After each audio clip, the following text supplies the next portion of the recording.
The most unhinged guest Johnny Carson ever had. For 30 years, Johnny Carson was the unflappable king of late night, the consummate professional who could charm presidents, calm nervous starlets, and trade witty banter with comedians. But even television's greatest host occasionally met his match when guests went completely off the rails. Behind Carson's famous smile and seemingly effortless control lurked moments of pure television chaos, when celebrities ignored the unwritten rules of the talk show format and descended into behavior so shocking that even the unshakable Carson couldn't hide his discomfort. Today, we're revealing the jaw-dropping moments when Johnny's famous composure was tested by guests who weren't just eccentric. They were absolutely unhinged. In an era before publicists micromanaged every celebrity appearance, these wild, unpredictable encounters created the kind of raw television magic that would be impossible today. From drunken tirades to physical altercations, from shocking sexual comments to dramatic walkouts,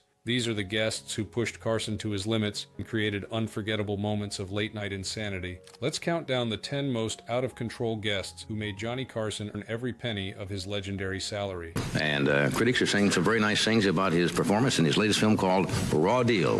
Here is Arnold Schwarzenegger. Arnold Schwarzenegger, the bodybuilding cringe, 1979. Long before he was the Terminator or the Governor of California, Arnold Schwarzenegger was a brash young bodybuilder with Olympic-sized confidence and virtually no filter. His 1979 appearance on The Tonight Show to promote the documentary Pumping Iron caught Johnny completely off guard with its shocking sexual frankness. The young Austrian arrived on stage with the swagger of someone already accustomed to adoration. Carson, always comfortable with athletes, began with standard questions about training regimens and competition. But when Johnny innocently asked Schwarzenegger to describe the sensation of the pump, the blood flow to muscles during intense workouts, Arnold's response created what might be the most uncomfortable moment in Tonight Show history. "The pump is like having sex with a woman and coming," Schwarzenegger declared with absolute conviction, but he didn't stop there, continuing with graphic details, comparing muscle engorgement to orgasm using terminology that was absolutely forbidden on 1970s network television. "I am coming day and night. It's terrific," he exclaimed, as the camera caught Carson's expression, transforming from polite interest to genuine horror. The audience reaction was immediate. A shocked silence fell over the studio. In an era when even married couples were still shown in separate beds on television dramas, this level of sexual explicitness was completely unprecedented. Carson, the master of the sly innuendo and double entendre, looked genuinely thrown by Schwarzenegger's graphic comparison. "Well, I certainly wouldn't know about that," Carson finally replied, tugging nervously at his tie, a gesture longtime viewers recognized as his signal of extreme discomfort. What made the moment particularly jarring was Schwarzenegger's complete obliviousness to the social norms he'd just shattered. While Carson attempted to steer the conversation back to safer territory, Arnold continued describing his physique in aggressively sexualized terms, seemingly unaware that he had crossed a line that even the relatively permissive Tonight Show wouldn't tolerate. Behind the scenes,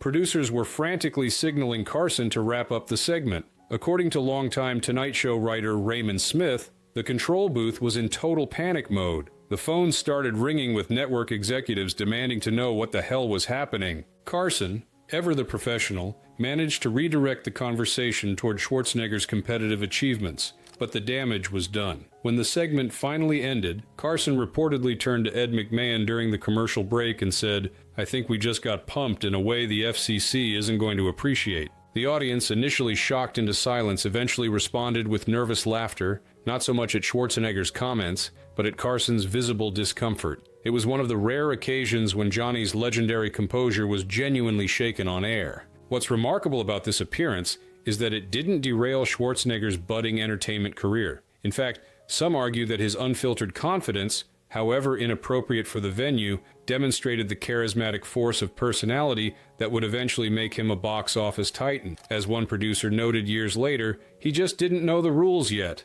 or maybe he just didn't care. Carson never referenced the incident publicly afterward, but Schwarzenegger was not invited back to The Tonight Show for several years. When he eventually returned in the mid-1980s as a rising Hollywood star, he was noticeably more media-trained, though no less confident, and Johnny, with the wariness of a man who'd been burned before, steered very clear of any questions about the pump. Would you welcome Burt Reynolds. And it's good to have him back here. Would you welcome Dom DeLuise? Burt Reynolds and Dom DeLuise, The Whipped Cream Fight, 1974. Carson generally enjoyed having Burt Reynolds on The Tonight Show. The mustachioed sex symbol was charming, quick-witted, and told great Hollywood stories. But when Reynolds appeared alongside his comedian friend Dom DeLuise in 1974, what started as a standard interview devolved into one of the most chaotic scenes ever broadcast on late-night television. The trouble began innocently enough. DeLuise, known for his physical comedy, had brought a can of whipped cream ostensibly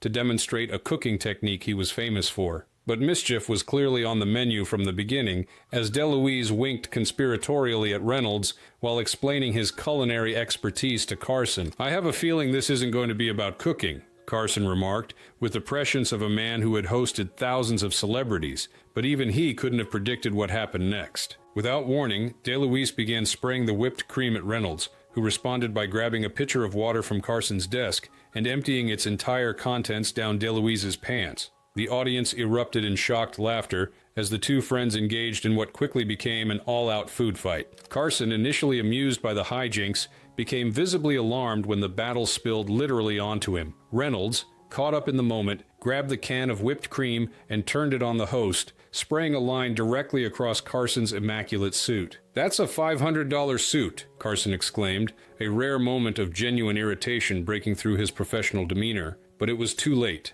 The set had descended into complete anarchy. Johnny's smile never disappeared, but anyone who watched him regularly could see the difference between his real laugh and his "I'm going to murder you during the commercial break" laugh, recalled Tonight Show writer Pat McCormick. This was definitely the latter. What viewers at home couldn't fully appreciate was the extent of the chaos. By the time the segment ended, the famous Tonight Show carpet was soaked, Carson's desk was dripping with cream, and the host's expensive suit was ruined beyond salvation. Even more problematic was the fact that Carson had 3 more guests scheduled that evening, all of whom would now have to navigate a sticky, wet set. During the commercial break, Carson was heard muttering to his producer, "This is why I should never book friends. They think they can get away with murder." The cleanup was so extensive that the next segment was delayed, forcing NBC to extend the commercial break, a rare disruption to the show's precisely timed format. When cameras returned, Carson had changed his suit jacket and attempted to restore order,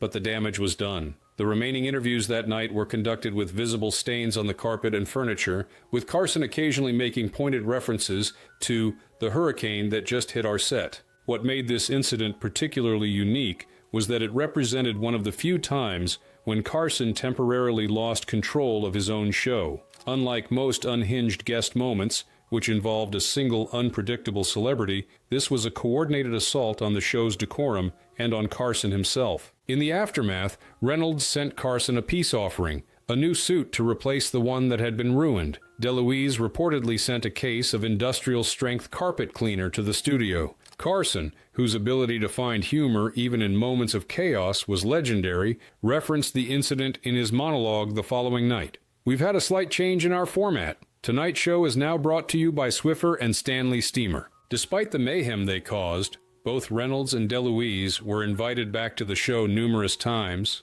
though notably never again together. As Carson later quipped to an audience member who requested a reunion, "I can't afford the cleaning bills." Thing like, our country became behind the Iron Curtain, and so we all were lucky enough. Zaza Gabor showed off a bikini from her purse. Hungarian-born actress and socialite Zaza Gabor made over 100 appearances on The Tonight Show, reliably delivering the kind of old-school Hollywood glamour and outrageous anecdotes that Carson appreciated. But even Johnny was left speechless during a notorious 1979 appearance when Gabor decided to share not just stories, but actual evidence of her colorful romantic history. The segment began typically enough, with Gabor entering in a cloud of perfume and furs, calling Carson Dalink in her trademark Hungarian accent, and settling in for what viewers expected would be her usual tales of divorces and diamonds. Gabor had been married 8 times by this point, and was never shy about discussing her conquests.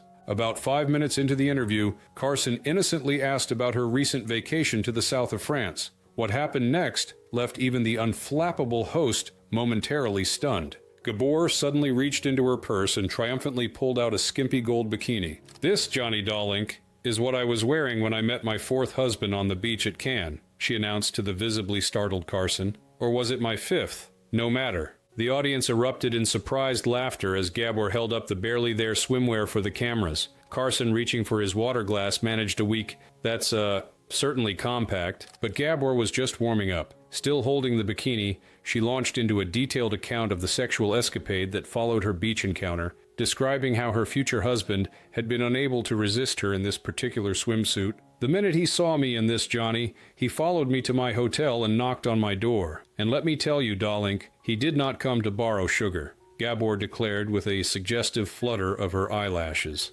As the audience howled, Carson attempted to steer the conversation back to safer territory, but Gabor was unstoppable. She proceeded to name several famous men who had supposedly also appreciated her in the gold bikini, including some who were very much married at the time of her alleged encounters with them. The network censor was having a coronary in the booth, remembered Tonight Show associate producer Michael Sloan. "We had no delay button back then. Whatever Zazia said went straight to millions of American homes." Carson, whose interviewing style typically encouraged celebrities to be candid, found himself in the unusual position of trying to rein in a guest. "Zaza, I think some of these gentlemen might prefer these stories remain private," he suggested gently. Gabor swatted away his concern with a bejeweled hand. "Privacy is for ugly people, darling. When you look like Zaza, you want the world to know." The incident became even more surreal when Gabor insisted that Carson hold the bikini top against his chest, creating an image that would be replayed in Tonight Show highlight reels for decades to come. Carson, trapped between maintaining his dignity and keeping the segment entertaining, reluctantly complied, his expression a complex mixture of amusement and mortification. What made Gabor such a uniquely unhinged guest was her complete immunity to embarrassment or social boundaries. Unlike other out-of-control celebrities who were affected by substances or anger, Gabor was simply uninhibited by the conventional limits that governed television appearances in that era. She didn't care about filters or formats, recalled Tonight Show writer Raymond Smith. Zaza operated entirely on her own frequency. Johnny could usually guide a conversation wherever he wanted it to go, but with her, he was just along for the ride. By the time the segment ended, Carson's usual cool demeanor had been replaced by the slightly dazed expression of a man who had survived a hurricane. As the show cut to commercial, he was seen carefully handing the gold bikini back to Gabor, using just his thumb and forefinger, as though even touching it might implicate him in her scandalous tales. The following day, Carson reportedly received several angry phone calls from famous men mentioned in Gabor's stories. His standard response became, "Gentlemen, I'm just the host. I have as much control over Zaza Gabor as I do over natural disasters." I want to whistle something.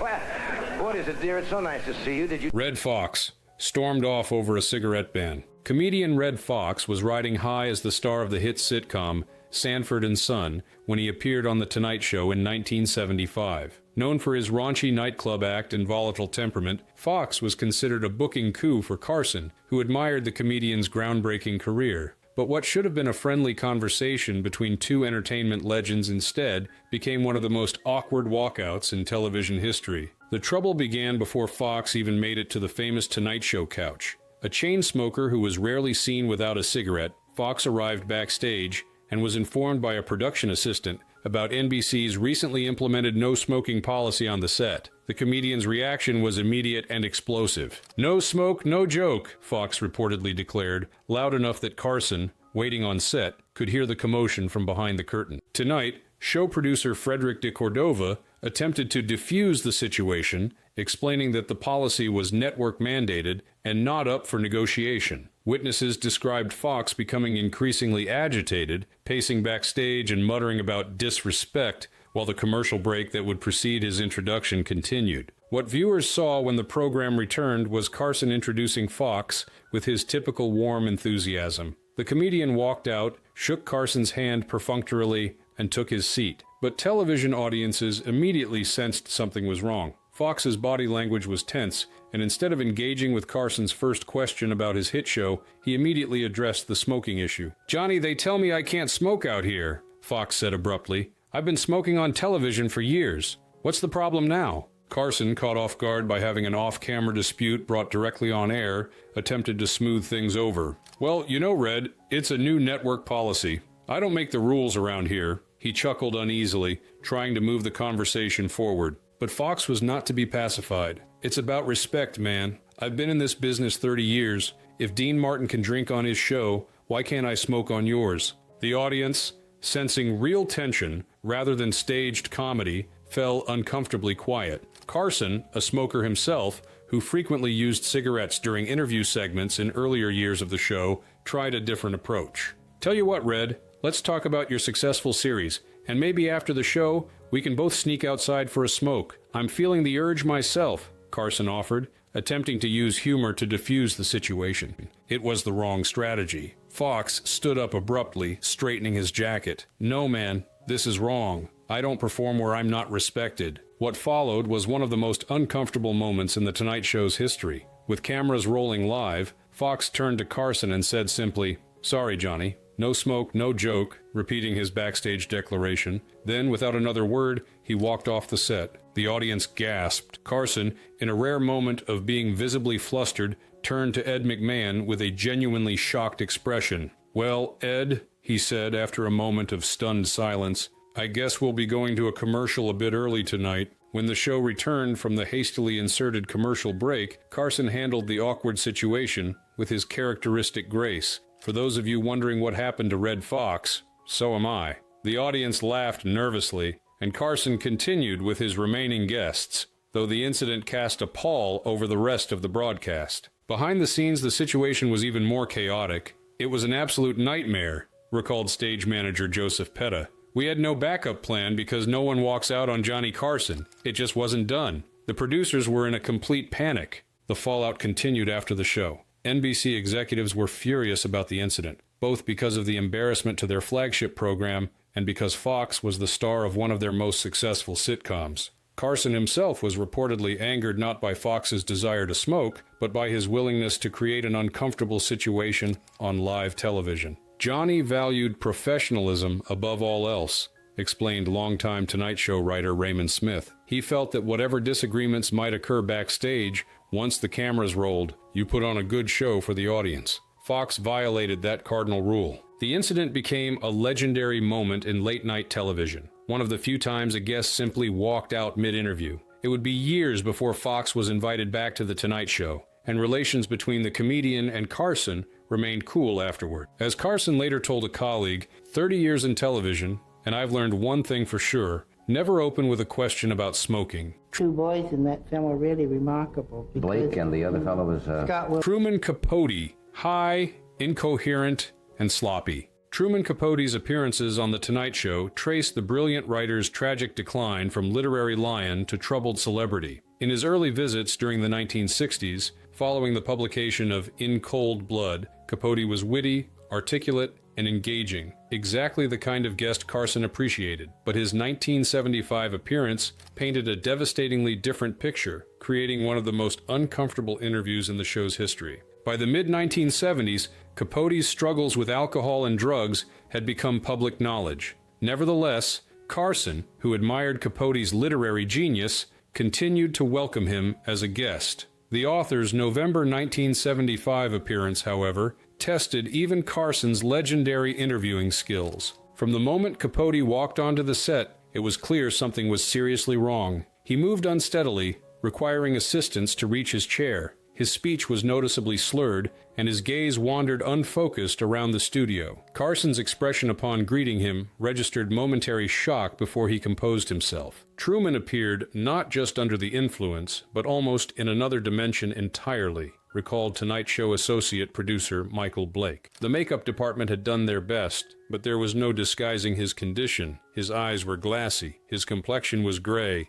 and he looked like he hadn't slept in days. Carson began with a simple question about Capote's latest writing projects. What followed was a rambling, nearly incoherent response that lasted several excruciating minutes, during which Capote referenced people who weren't present, events that hadn't happened, and at one point appeared to forget he was on television at all. "I'm working on, the thing with the people, the beautiful people who betrayed me," Capote mumbled, apparently referencing his unfinished novel, Answered Prayers, excerpts of which had recently scandalized New York society. They're all going to be sorry when I finish telling the truth about their dirty, dirty secrets." Carson, realizing the interview was rapidly derailing, attempted to focus Capote with more specific questions. but the writer continued to drift, at one point pulling out a crumpled handkerchief and dabbing at his forehead while leaving a smear of makeup on his temple that remained visible throughout the segment. The audience's reaction shifted from initial amusement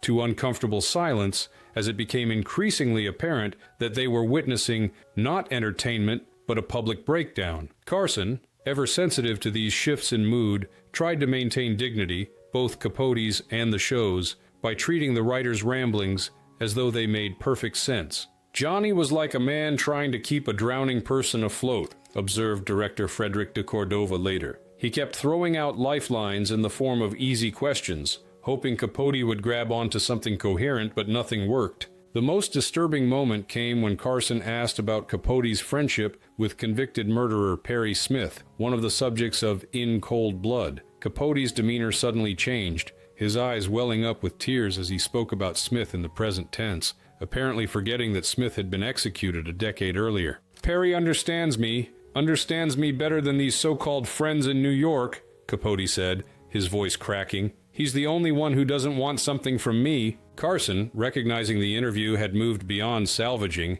gently signaled to his producer for an early commercial break. As the cameras cut away, Carson was seen leaning toward Capote, placing a steadying hand on his arm with genuine concern. "It wasn't a conversation, it was a public breakdown," recalled audience member Margaret Wilson. What made it especially sad was watching Carson try to protect Capote from himself. You could see he genuinely cared about the man's dignity. When the show returned from commercial, Capote had been quietly removed from the set, with Carson smoothly transitioning to his next guest without mentioning the author's abrupt departure. It was a masterclass in professional damage control. Behind the scenes, the Tonight Show staff had arranged for Capote to be escorted to his hotel, with Carson personally ensuring that someone would stay with the clearly impaired writer. Johnny was genuinely worried about him, remembered production assistant Thomas Lewis. He kept saying, "Make sure he's not alone tonight. Make sure someone's watching out for him." The incident was particularly poignant because Carson, unlike many in Hollywood, recognized Capote's appearance not as fodder for gossip, but as a troubling sign of a brilliant mind in decline. He never mocked the interview afterward, or included it in any retrospectives of the show. Years later, when asked about difficult guests, Carson would occasionally reference the appearance obliquely. "Sometimes people aren't at their best when they come on the show. When that happens, my job isn't to exploit it, but to get everyone through it with as much grace as possible." The Capote interview remains a sobering reminder of how the pressures of fame, combined with personal demons, can lead to public unraveling, and how a truly professional host responds with compassion rather than exploitation when faced with human frailty. Well, when I'm doing a show, when I'm going on tour, or if I'm doing a movie, I collaborate with whoever the clothes designer is, but... Madonna flirted aggressively and got bleeped. When Madonna appeared on The Tonight Show in May 1987, she was at the height of her provocateur phase. Her Who's That Girl tour was about to launch, and her deliberate courting of controversy had already established her as pop culture's reigning boundary pusher. But even Carson, who had interviewed thousands of celebrities over his career, seemed unprepared for Madonna's determination to shock his largely middle American audience. From the moment she walked on stage in a black lace outfit that barely met broadcast standards, it was clear Madonna had no intention of delivering the standard talk show appearance. Rather than taking her seat at a respectful distance, she immediately positioned herself unusually close to Carson, invading his carefully maintained personal space. Johnny was famous for controlling the physical dynamics of interviews, explained longtime Tonight Show director Frederick de Cordova. He would indicate exactly where guests should sit, maintaining a precise distance that allowed for conversation without intimacy. Madonna completely ignored these unwritten rules. The interview quickly escalated from merely flirtatious to overtly sexual. When Carson asked about her upcoming film, Who's That Girl?, Madonna responded not with the typical promotional talking points, but with a surprisingly explicit description of a scene that had been cut for being too risque. "They wouldn't let me do the really fun stuff," Madonna pouted, leaning even closer to Carson. "You know, the scene where my character teaches the uptight businessman how to really enjoy himself? The studio said it was too hot for theaters." Carson, attempting to maintain control of the conversation, tried steering towards safer territory. "So this film is a comedy then?" he asked. Madonna's response left the host momentarily speechless. "Johnny, I can show you exactly what got cut if you want to come back to my hotel later," she said, with a deliberate wink at the camera. "I'm very hands-on with my character development." The audience reaction was immediate, a mixture of shocked gasps and titillated laughter. Carson, rarely thrown off balance by guests, tugged at his tie in his characteristic gesture of discomfort. "Madonna knew exactly what she was doing," recalled Tonight Show writer Raymond Smith. "Carson had interviewed beautiful women for decades without losing his cool, but she wasn't just flirting. She was deliberately trying to make him uncomfortable on his own show. It was a power play." The situation escalated when the conversation turned to Madonna's controversial image. Carson made a mild joke about her material girl persona, and Madonna responded with a comment so explicit that the network censor activated the 5-second delay button, resulting in a brief silence that alerted viewers at home that something inappropriate had been said. "The booth was in absolute panic," remembered audio engineer Thomas Wilson. "The censor had to hit the button 3 more times during that single interview. It was unprecedented for The Tonight Show, which usually stayed well within broadcast standards." Carson, realizing the interview was veering dangerously out of control, attempted to reassert his authority with humor. "I'm starting to think I should have booked the Mother Teresa instead of the material girl tonight," he quipped, earning appreciative laughter from the audience. Madonna, undeterred, responded by placing her hand on Carson's knee, a gesture that crossed one of television's unspoken boundaries. Physical contact between host and guest, unless initiated by Carson himself, was extremely rare on The Tonight Show. "You can handle me, Johnny," she said in a stage whisper clearly intended to be picked up by her microphone. "I promise I won't bite, unless you want me to." The camera caught Carson's expression transforming from professional amusement to genuine discomfort. Ed McMahon, sensing his longtime colleague's unease, interjected with a hearty laugh and a deflecting comment, providing Carson a moment to recalibrate. What viewers at home couldn't see was the frantic activity in the production booth. "The executive producer was shouting for us to prepare to cut to commercial if things got any more explicit," revealed Assistant Director James Peterson. "In all my years working on the show, that kind of emergency measure had only been discussed, never actually implemented." Carson, drawing on decades of interviewing experience, managed to gradually steer the conversation toward Madonna's music career for the remainder of the segment. But the tension never fully dissipated, with Madonna continuing to make suggestive comments and maintaining her physically intimate positioning. When the interview finally ended, Carson's relief was palpable. As he thanked Madonna and the show cut to commercial, cameras caught him wiping his brow in an uncharacteristic display of stress. "She made the audience blush and the network panic," observed Tonight Show writer Patricia Bradford. "But most impressively, she made Johnny Carson, who had seen it all, genuinely flustered." That was her real accomplishment that night. In the aftermath, network executives reportedly requested that Madonna not be booked again during Carson's tenure. While never publicly commenting on the appearance, Carson was overheard telling a producer, "Next time, let's stick with guests who understand the difference between The Tonight Show and an Amsterdam red light district."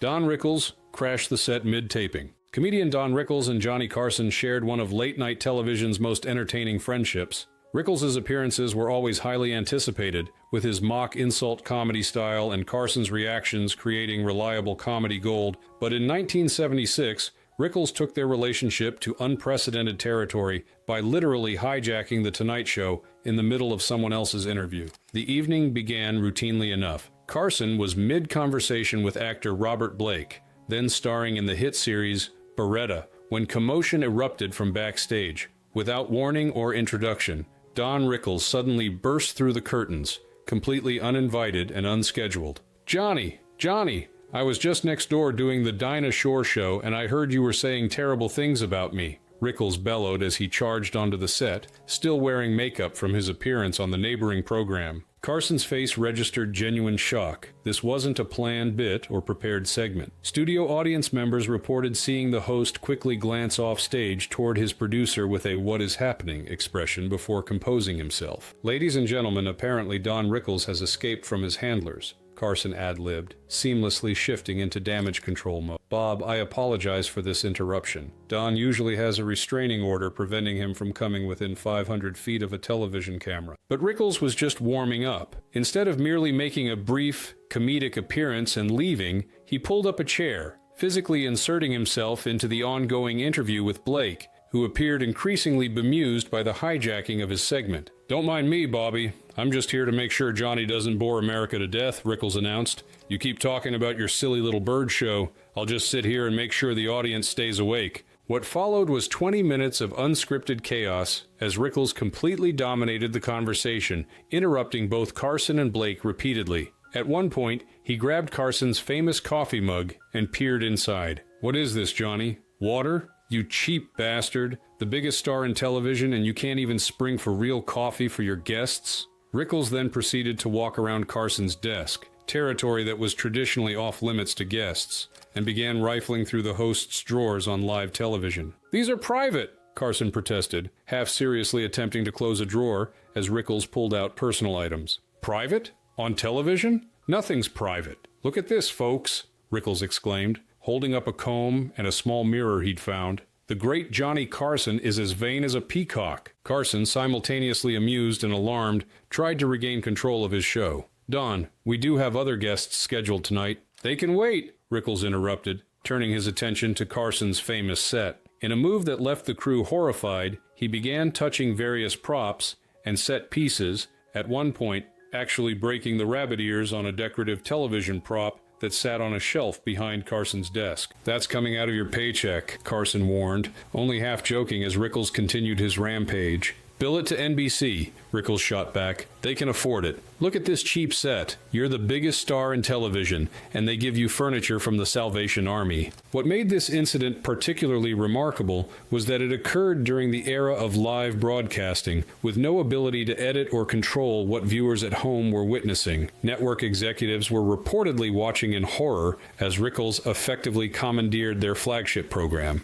"The producers were losing their minds in the control booth," recalled camera operator Mitchell Stevens. "This wasn't just a guest going off script. This was a complete takeover of the show. I could see our director frantically signaling to Johnny, trying to figure out how to regain control." Carson, recognizing that fighting the situation would only make for awkward television, made the professional decision to surrender temporarily to the chaos. He leaned back in his chair, lit a cigarette, still permitted on television in that era, and let Rickles run wild. "Sometimes Johnny's greatest skill was knowing when to let go of the wheel," observed longtime Tonight Show writer Raymond Smith. With Rickles, he understood that the unpredictability was exactly what made great television, even if it meant his carefully planned show was being demolished in real time. After nearly 20 minutes of Rickles' uninvited appearance, during which poor Robert Blake barely managed to complete a single thought about his hit show, Carson finally managed to steer the segment to a commercial break. When cameras returned,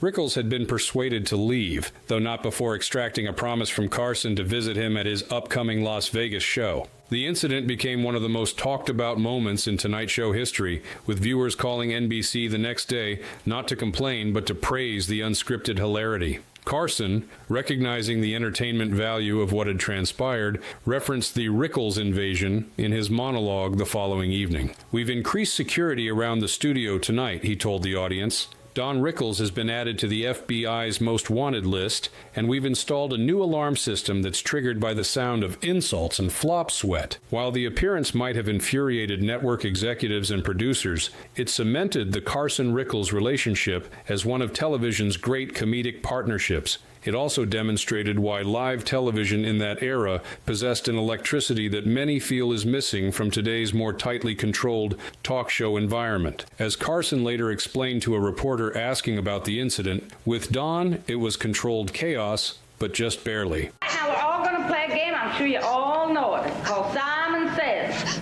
And this here is Simon. Shelley Winters screamed at another guest, two-time Academy Award winner. Shelley Winters was known throughout Hollywood for her volcanic temper and unfiltered opinions long before she appeared on The Tonight Show in 1975. But even by her standards, what transpired during her segment with fellow guest Truman Capote created one of the most uncomfortable confrontations in talk show history. The trouble began innocently enough. Carson had first interviewed Capote, who was promoting his controversial unfinished novel Answered Prayers, excerpts of which had just been published in Esquire magazine. The book's thinly veiled portrayals of New York society figures had scandalized the city's elite, and Capote was reveling in the uproar. When Winters joined the conversation, taking the seat next to Capote, Carson attempted a light-hearted transition, asking her if she had read Capote's controversial work. What he couldn't have anticipated was that Winters had not only read it, but had recognized herself in one of Capote's thinly disguised characters, a portrayal she found deeply unflattering. "I've read enough to know slander when I see it," Winters responded, her voice immediately rising in volume. "Some people think they can hide behind so-called fiction to say cruel things about real people." Capote, either not realizing Winters was referring to his work or choosing to play naive, smiled placidly. "Well, darling, fiction is always better than truth, isn't it? More entertaining, at least." This seemingly innocent response triggered an explosion that left Carson, Capote, and the audience in stunned silence. Winters turned fully toward Capote, her face flushing red with anger. "How dare you!" she shouted, loud enough that several crew members recalled their audio equipment peaking. "You come into people's homes, you eat their food, you act like a friend, and then you go write terrible lies about them. You're nothing but a vicious little parasite." Carson, realizing the situation was rapidly deteriorating beyond the usual talk show banter, attempted to intervene. "Shelley, I don't think—" But Winters was unstoppable. She continued her tirade, ignoring Carson completely, and focusing her fury entirely on Capote, who sat with an expression that shifted between amusement and alarm. "You think you're so clever with your little stories and your little hints, but everyone knows exactly who you're talking about," Winters continued, jabbing a finger toward Capote. "You betrayed people who treated you like family." The studio audience, initially unsure whether this was genuine anger or some form of theatrical performance, grew uncomfortably quiet as it became clear they were witnessing an authentic confrontation. Carson, trapped between his two guests, displayed what longtime crew members described as his emergency calm, the composed demeanor he adopted during genuinely difficult on-air situations. Johnny looked like a man who had suddenly found himself refereeing a cage match he never agreed to moderate, recalled camera operator Joseph Martin. His eyes kept darting between Shelley, who was practically vibrating with rage, and Truman, who was starting to realize this wasn't just for show. When Capote finally managed to speak, his response only inflamed the situation further. "Darling, if you're upset about a character in my little stories, perhaps the similarity says more about you than about my writing," he drawled, adding fuel to Winters' already considerable fire. What followed was what Tonight Show writer Raymond Smith later described as the closest thing to an on-air assault I've ever witnessed. Winters launched into a personal attack on Capote that went beyond his writing to include brutal comments about his physical appearance, his voice, and his lifestyle, much of it too personal and crude for the standards of 1970s network television. Carson, recognizing the segment had moved beyond salvaging, made the rare decision to cut to an unscheduled commercial break. Before the cameras cut away, viewers could see him physically positioning himself between his two guests, literally inserting himself into what had become a dangerously heated confrontation. "When we went to commercial, things got even worse," revealed floor director Thomas Wilson. "Shelley continued screaming at Truman, and Johnny actually had to stand up and physically separate them. I've never seen him have to do that before or since."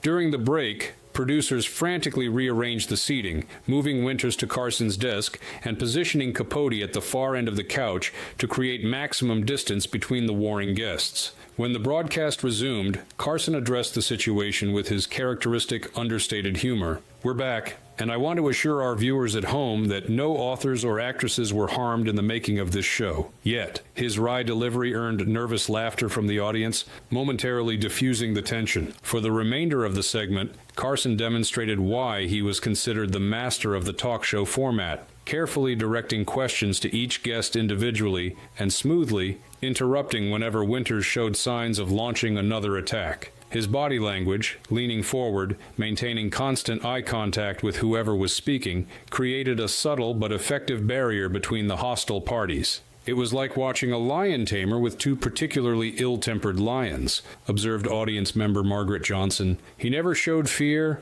never lost his composure, but you could tell he was working harder than usual to keep things from exploding again." When the segment finally ended, Carson's relief was palpable. "We'll be right back after this," he told the viewers, adding under his breath but still audible, "if I'm lucky, with completely different guests." The Winters-Capote confrontation became legendary in Tonight Show history, an example of how quickly the controlled environment of television could descend into chaos with the right combination of personalities and provocation. It also demonstrated why Carson was considered the gold standard for talk show hosts. His ability to navigate even the most explosive situations without losing his composure or control of his program. Years later, when asked about difficult guests, Carson would occasionally reference the incident with diplomatic understatement. Some people just have strong feelings about literature. Very strong feelings. Those giraffes you sold me, they won't mate. They just walk around eating and not mating. Oliver Reed, drunk and rambling. British actor Oliver Reed had already earned a reputation for outrageous, alcohol-fueled behavior long before his infamous 1975 appearance on The Tonight Show. Known for both his powerful screen presence and his legendary drinking capacity, Reed arrived at the NBC studios for his scheduled interview in a state that concerned production staff before he even reached the set. He was obviously well into his cups when he got to the green room, recalled Tonight Show talent coordinator Michael Brooks. Our production assistant asked if he wanted water or coffee before going on, and Reed looked at her like she'd suggested poison. "Scotch or nothing, love," he told her. We didn't typically serve hard liquor to guests before appearances, but Reed wasn't taking no for an answer. Recognizing potential trouble but unwilling to cancel a scheduled guest at the last minute, producers warned Carson about Reed's condition. The host, who had dealt with inebriated celebrities before, assured them he could handle the situation. Johnny had this confidence that he could navigate any interview, no matter how challenging the guest,